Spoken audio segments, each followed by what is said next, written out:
सबसे चर्चित खबर के साथ बुलेटिन की शुरुआत करते हैं। दिल्ली ब्लास्ट के घायलों से पीएम मोदी ने मुलाकात कर ली है। एलएनजेपी अस्पताल पहुंचकर उनका हालचाल जाना है। 20 घायलों का इलाज इस वक्त चल रहा है एलएनजेपी अस्पताल में, जहां उन्होंने जाकर मुलाकात की है। तस्वीरें भी हम आपको दिखा रहे हैं प्रधानमंत्री मोदी की, और ये तस्वीरें आप देखिए कितनी करुणा के साथ वो लोगों से मिलते हुए नजर आए। दिल्ली ब्लास्ट से जुड़ी हुई खबर आपको दिखा रहे हैं, जहां पीएम मोदी ने एक साथ 20 जख्मी से घायलों से बातचीत की है, उनसे उनका हालचाल जाना है। दिल्ली धमाके से जुड़ी एक और बड़ी खबर है। मरने वालों के आंकड़ों में इजाफा हो गया है। 12 लोगों की जान गई थी और ऐसी जानकारी सामने आ रही है। 20 लोग जख्मी बताए जा रहे हैं। 8 शव की पहचान कर उन्हें उनके परिजनों को सौंप दिया गया है। ये खबर भी सामने आ रही है।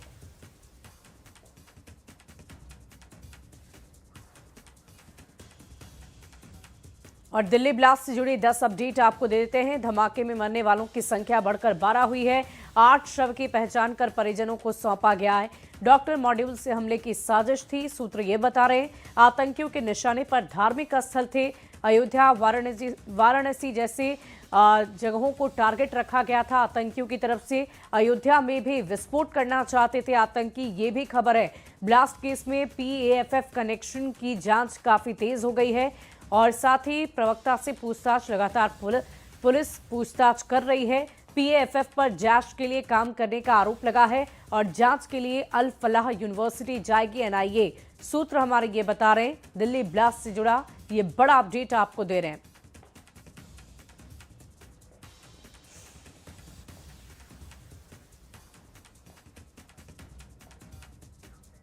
और दिल्ली के लाल किले के पास हुए बम धमाके के बाद बिहार में भी हाई अलर्ट है। बिहार में सुरक्षा एजेंसियां अलर्ट मोड पर चल रही है, और हॉटस्पॉट जगहों पर धार्मिक स्थलों की सघन तलाशी अभियान लेने की कवायद में लगातार जुटी हुई नजर आ रही है। पटना सिटी स्थित विश्व के दूसरे सबसे बड़े तख्त श्री हरमंदिर जी पटना साहिब की सुरक्षा व्यवस्था को सख्त कर दिया गया है। गुरुद्वारा आने वाले श्रद्धालुओं की सघन तलाशी ली जा रही है।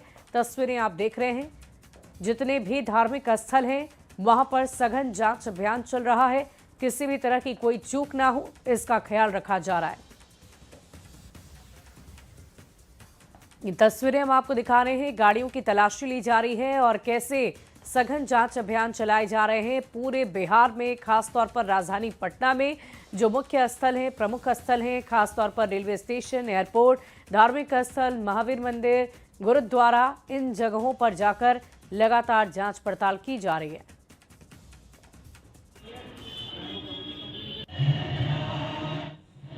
तो हर आदमी अलर्ट हो जाता है। हम भी अलर्ट हैं, पहले भी अलर्ट थे, अब और अलर्ट हो जाएंगे कि ऐसी कुछ जो दुर्घटना जो दिल्ली में हुई है वो यहाँ पे ना हो पाए। तो हम प्रशासन से भी हाथ जोड़ के बेनती करेंगे कि प्रशासन भी जो अपनी ड्यूटी है वो अपना चुस्ती और फुर्ती से करे, क्योंकि जो निगाह इनकी है वो निगाह हमारी नहीं है।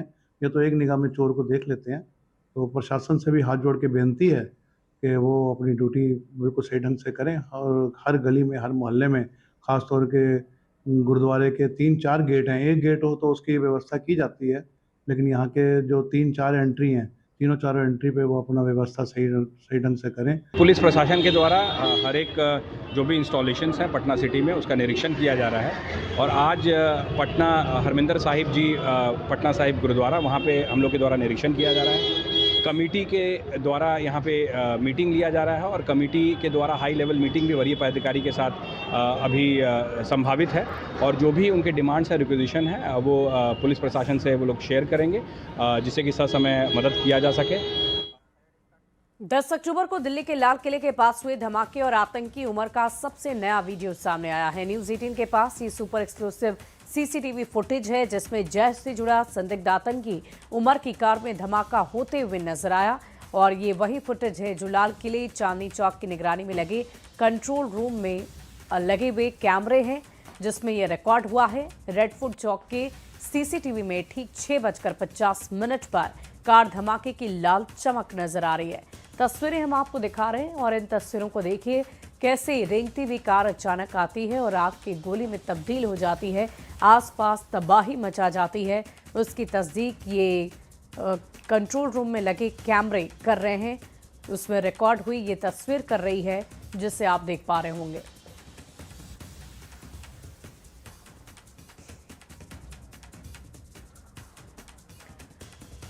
बढ़ते आगे, दिल्ली ब्लास्ट केस में जांच एजेंसियों ने एक और डॉक्टर को हिरासत में लिया है। कुलगाम से डॉक्टर तजामुल मलिक को हिरासत में लिया गया है। सूत्रों की माने तो डॉक्टर तजामुल से लगातार पूछताछ की जा रही है ताकि उनके कनेक्शन और शक के दायरे में आए लोगों के बारे में जानकारी जुटाई जा सके। डॉक्टर तजामुल का इस केस में कुछ अहम रोल हो सकता है। फिलहाल पूछताछ जारी है, जांच पड़ताल की जा रही है।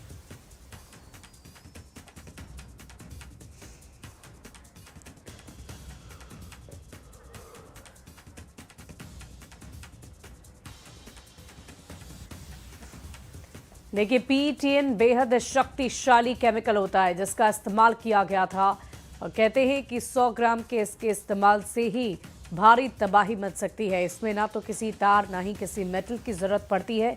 और सूत्रों के हवाले से एक खबर सामने आ रही है जहां पर ब्लास्ट केस में जांच एजेंसियों ने एक और डॉक्टर को हिरासत में लिया है। कुलगाम से डॉक्टर तजामुल मलिक को हिरासत में लिया गया है। सूत्र ये बता रहे हैं कि डॉक्टर तजामुल से लगातार पूछताछ की जा रही है ताकि उनके कनेक्शन और शक के दायरे में आए लोगों के बारे में जानकारी जुटाई जा सके।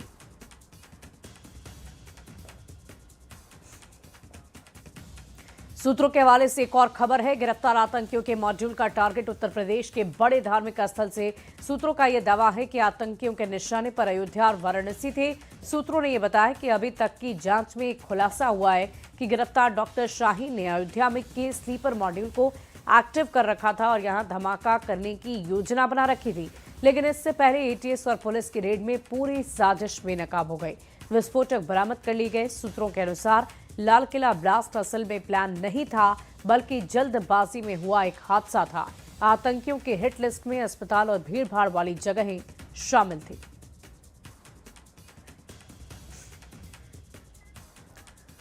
दिल्ली लाल किले के पास कार में बम धमाके के बाद संवेदनशील इलाकों को हाई अलर्ट पर रखा गया है। नेपाल बॉर्डर से सटे इलाकों में जवानों को अलर्ट किया गया है। सभी गाड़ियों की बारीकी से जांच हो रही है। हर तरफ एक्टिविटीज पर विशेष तौर पर नजर रखी जा रही है।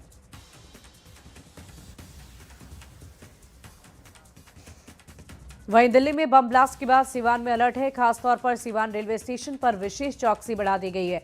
RPF की टीम पूरी तरह से सजग है, अलर्ट मोड पर है। दिल्ली से जो भी ट्रेन आ रही उस ट्रेन में सघन जांच चल रही है।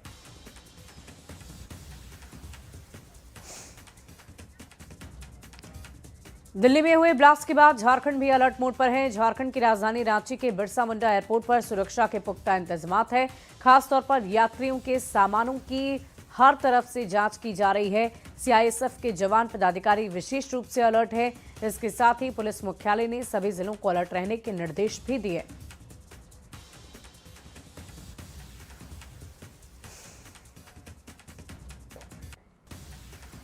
वहीं दिल्ली में हुए बम धमाके के बाद पूरे देश में सुरक्षा एजेंसियां अलर्ट मोड पर आ गई है और इसी के तहत धनबाद रेलवे स्टेशन पर देर रात से ट्रेन और प्लेटफॉर्म पर सघन जांच अभियान चलाए जा रहे हैं। RPF निरीक्षक अजय प्रकाश के नेतृत्व में यह अभियान देर रात शुरू हुआ और अभी भी जारी है।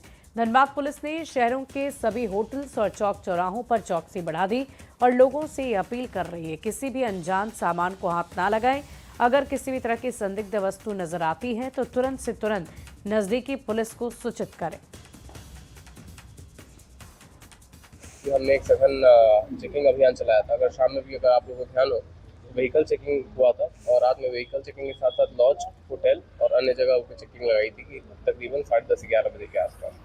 तो हम लोग पूरे अलर्ट पे हैं और हम लोग की सरकार के निर्देश का अनुपालन कर रहे हैं और भी कोई अगर वहाँ से ये आता है तो उसका हम लोग और जो धन्यवाद पुलिस जो है, धनबाद की पुलिस जो इस चेकिंग कर रही है, ये सर सबके लिए बहुत अच्छा है। हमारी सिक्योरिटी इसमें है, हमारी जो है ना पहचान इसमें होगी, कोई कमी ना हो, कोई हादसा ना हो। ये धनबाद पुलिस को बहुत बहुत धन्यवाद करते हैं हम लोग सर। और आप लोगों ने ये चीज़ उठाया कि तफ्तीश हो, चेकिंग हो, कोई वस्तु ना ऐसा हो जिससे हानिकारक हो लोग। और इस वक्त की एक बड़ी खबर आपको बताएं, कुछ ही देर में CCS की अहम बैठक होगी। PM मोदी की अध्यक्षता में इस बैठक को रखा गया है। CCS की बैठक गृह मंत्री, रक्षा मंत्री, NSA भी मौजूद रहेंगे। आपको बता दें कि ये बैठक खास मौकों पर होती है। पहलगाम हमले के बाद भी इस बैठक को रखा गया था। इसके अलावा देश में जब जब इस तरह की स्थिति आई है तो उसके बाद ये CCS की बैठक रखी जाती है जिसमें तमाम वरिष्ठ पदाधिकारी मौजूद होते हैं और उनसे ही चर्चा की जाती है, आगे की रणनीति तैयार की जाती है, प्लानिंग बनाई जाती है। और इसी संदर्भ में ये बड़ी जानकारी आ रही है। भूटान से लौटने के बाद प्रधानमंत्री नरेंद्र मोदी की अध्यक्षता में सीसीएस की बैठक अब से थोड़ी ही देर में शुरू होने वाली है। चर्चा तो ये भी हो रही है कि क्या ऑपरेशन सिंदूर 2.0 देखने को मिलेगा, क्या ऐसी भी रणनीति, ऐसी भी प्लानिंग तैयार की जा सकती है। ये तो बैठक खत्म होने के बाद पता चलेगा, लेकिन अब खबर ये आ रही है कि कुछ ही देर में इस बैठक को शुरू कर दिया जाएगा। आपको बता दें कि देश भर को हाई अलर्ट पर रखा गया है। इस आतंकी हमले में भले ही साजिश धार्मिक स्थलों को बम से उड़ाने की रखी गई थी, टारगेट उन्हीं स्थलों को किया गया था, लेकिन जल्दबाजी में यह हादसा हुआ। और इसी बीच ये बड़ी खबर आपको बता रहे हैं, फिलहाल सुरक्षा व्यवस्था बेहतर रखी गई है पूरे देश भर में और कुछ ही देर में पीएम मोदी की अध्यक्षता में सीसीएस की बैठक भी होगी। तो इस वक्त की बड़ी खबर आपको बता रहे हैं, गृह मंत्री, रक्षा मंत्री इस बैठक में शामिल होंगे। बैठक में एनएसए भी मौजूद रहेंगे। तो ये बैठक कई मायनों में महत्वपूर्ण है। आपको बता दें कि पहलगाम में जब वो तस्वीर सामने आई थी जम्मू कश्मीर से, जहां कई घूमने गए हुए टूरिस्ट को आतंकवादियों ने उन पर हमला किया था, उसके बाद ऑपरेशन सिंदूर का निर्णय भी इसी बैठक में लिया गया था। और आज भी ये बैठक कई मायनों में महत्वपूर्ण मानी जा रही है। और बढ़ते आगे, दिल्ली में बम धमाके के बाद बिहार भी हाई अलर्ट पर है। डीजीपी विनय कुमार ने जानकारी दी है कि सभी जिले में चौकसी बढ़ा दी गई है। यहां तक कि रेलवे स्टेशन पर सघन जांच अभियान चल रहे हैं। पटना जंक्शन पर इससे बिल्कुल उलट तस्वीर मिल रही है। पटना जंक्शन पर सुरक्षा में बरती जा रही कोताही का जायजा लिया संवाददाता अमित कुमार ने।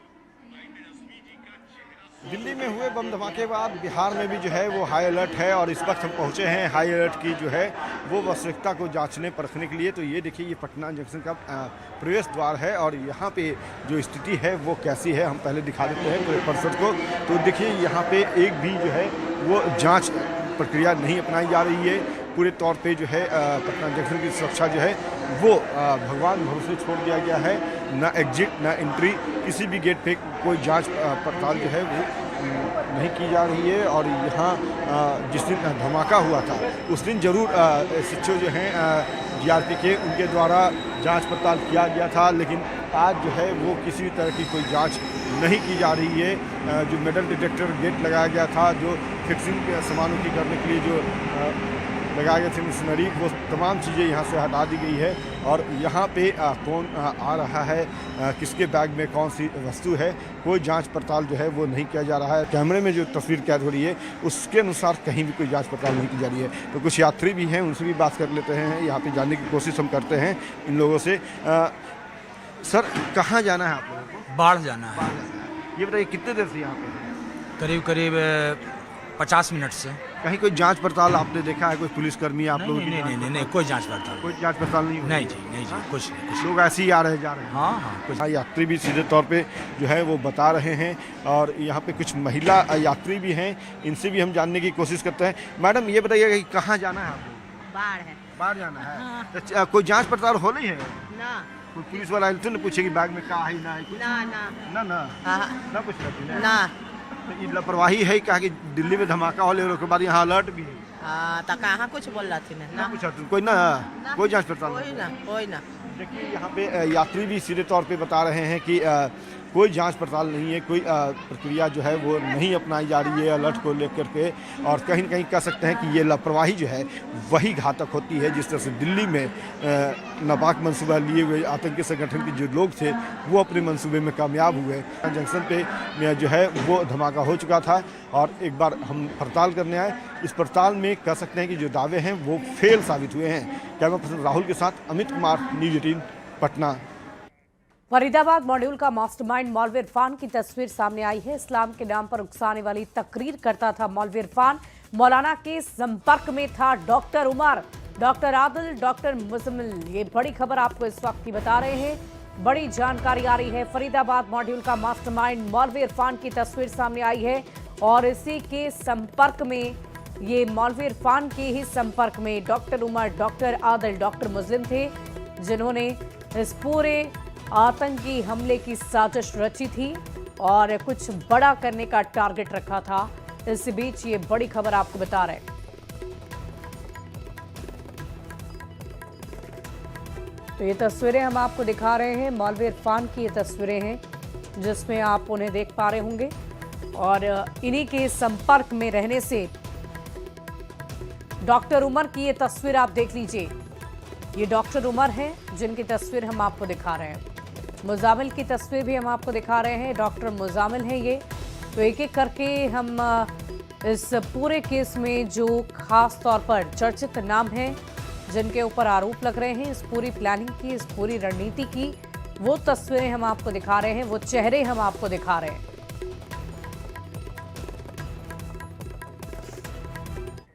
दस नवंबर के धमाके का एक नया मास्टरमाइंड सामने आया। अब तक कहा जा रहा था कि ब्लास्ट की साजिश डॉक्टर्स ने रची, लेकिन खुफिया सूत्रों ने एक मौलवी का नाम लेकर जांच एजेंसियों को चौकन्ना कर दिया, क्योंकि खबर आई कि मौलवी इरफान अहमद डॉक्टर को कट्टरपंथी बना रहा था और इस तरह से उनका ब्रेन वॉश कर रहा था कि वो अच्छे और बुरे का सारा फर्क ही भूल गए और इस तरह से तैयार हो गया व्हाइट कॉलर टेरर मॉड्यूल।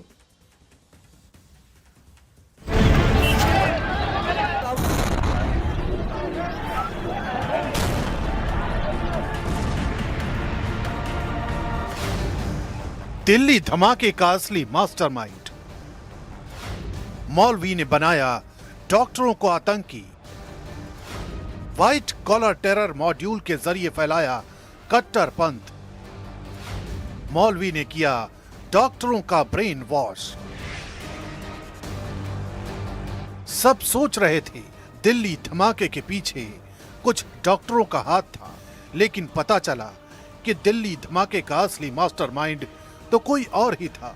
सूत्र बता रहे हैं कि दिल्ली धमाके के पीछे एक मौलवी का दिमाग था। मौलवी का नाम है इरफान अहमद, जिस पर डॉक्टरों का ब्रेन वॉश करने और दिल्ली धमाकों की पूरी साजिश रचने का आरोप है। सूत्रों के मुताबिक मौलवी इरफान अहमद ही था जिसने फरीदाबाद मॉड्यूल के डॉक्टरों और मेडिकल छात्रों को इतना कट्टरपंथी बनाया कि वो न जान लेने से डरे और न जान देने से। डॉक्टर उमर को तो इसकी जीती जागती मिसाल माना गया, जिसने दिल्ली के लाल किले के पास कई मासूमों की जान ले ली और खुद की भी जान दे दी। सूत्रों के मुताबिक मौलवी इरफान अहमद सोच समझकर पूरी प्लानिंग के साथ लोगों को अपना शिकार बनाता था। उसकी पूरी मॉडस ऑपरेंडी भी सामने आई है, जिसे देखकर समझ आ गया कि दिल्ली को दहलाने के लिए कौन कौन और कैसे कैसे काम कर रहा था। क्योंकि सूत्रों के मुताबिक मौलवी इरफान अहमद पाकिस्तान में बैठे जैश ए मोहम्मद के आकाओं के संपर्क में था और खुद जम्मू कश्मीर के शोपियां से ऑपरेट कर रहा था। दिल्ली धमाकों के आरोपी शाहीन को मौलवी इरफान ने फाइनेंस और दूसरे सदस्यों से संपर्क के लिए कहा और फिर उसने डॉक्टर आदिल, डॉक्टर मुजम्मिल और डॉक्टर उमर को धमाकों को अंजाम देने की और जरूरी सामान इकट्ठा करने की जिम्मेदारी दी। सूत्रों के मुताबिक इन लोगों ने मेवात में बैठे इमाम से विस्फोटक लिया और मदरसी नाम के एक आदमी से डॉक्टर आदिल, डॉक्टर मुजम्मिल और डॉक्टर उमर को लोकल सपोर्ट मिला। इस तरह दिल्ली धमाके की पूरी साजिश रची गई।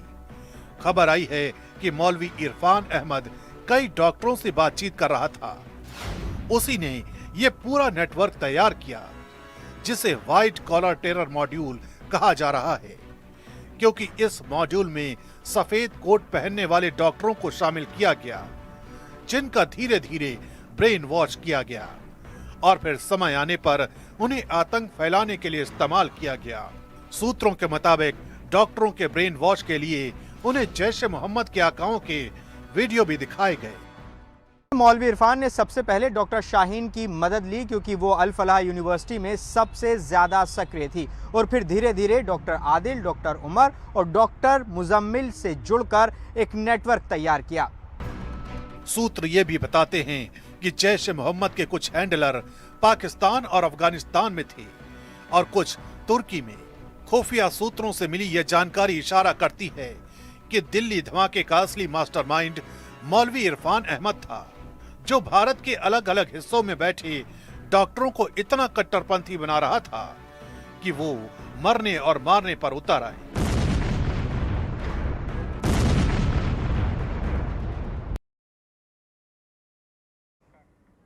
और यहाँ रुकेंगे एक छोटे से ब्रेक के लिए। खबरें लगातार जारी है। गिनतियों की दौड़ जीत, कौन सत्ता के शिखर तक जाएगा, किसको पुकारेंगे सर कहकर अपनी सरकार। देखिए बिहार के रुझान से परिणाम तक इस बार बिहार में किसकी बहार। 14 नवंबर सुबह 5 बजे से लगातार सबसे तेज नतीजे, सबसे बड़ी कवरेज सिर्फ न्यूज़ 18 बिहार झारखंड पर।